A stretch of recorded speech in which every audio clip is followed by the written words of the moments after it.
Greek tragedies, they're all about homecoming from war. And they're tragedies because there are no happy homecomings from war.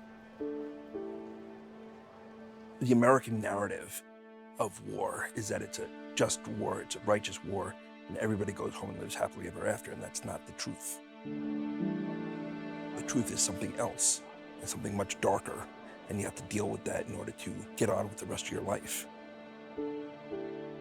I enlisted in the Marine Corps 2 weeks after my 17th birthday. I was actually stationed in New York City on 9/11. That changed everything. Got deployed to Iraq in 2004, and I was the first U.S. military advisor to train and lead in combat an Iraqi Army battalion. I tried to meet them where they were in their own cultural terms. I built very profound friendships with the Iraqis, and I'm very, very aware that the relationships I built saved my life.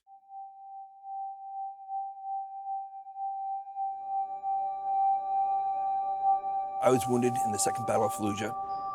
A rocket-propelled grenade impacted a rock wall right behind my right shoulder. I elected to stay in the battle. Couldn't do anything with my right arm because my shoulder was broken. I had traumatic brain injury, and I bled for a long time. I bled for a couple of weeks.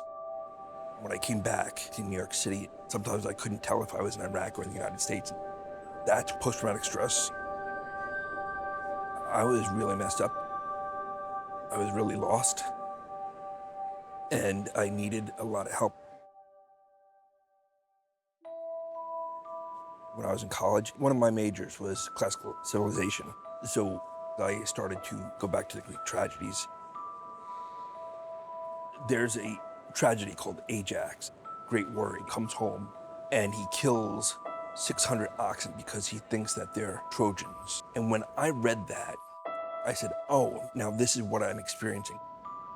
You interpret all your inputs as threats, and so you respond neurologically like you're in combat, because that's what keeps you alive. I started coming to the Met, to the classical section, and it started rebuilding me spiritually.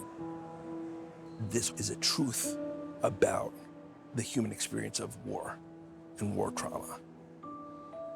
I could come here and see mirrored in the broken statues my own body. It's almost like I'm experiencing catharsis. The sculptures are beautiful, but they're still broken.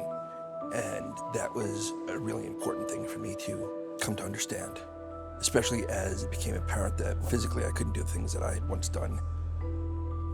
So you have to come to sort of accept that about yourself and your body and what your limitations are.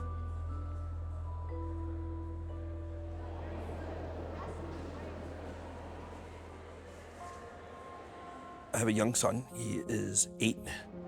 I've taken him to the museum, and it's opening up a world for him. He's aware that people lived 2,000 years ago, and that they had lives, and that they had hopes and dreams. So it's creating, I think, an empathy beyond his years. I believe in what the Greeks would have recognized as singing the war. This generation of wars has not been sung in order for not just individual veterans to heal, but our nation to heal from the trauma of war. I think that not just my story, but all these other stories of men and women who have served in Iraq, of their spouses who got left behind, create this whole epic story.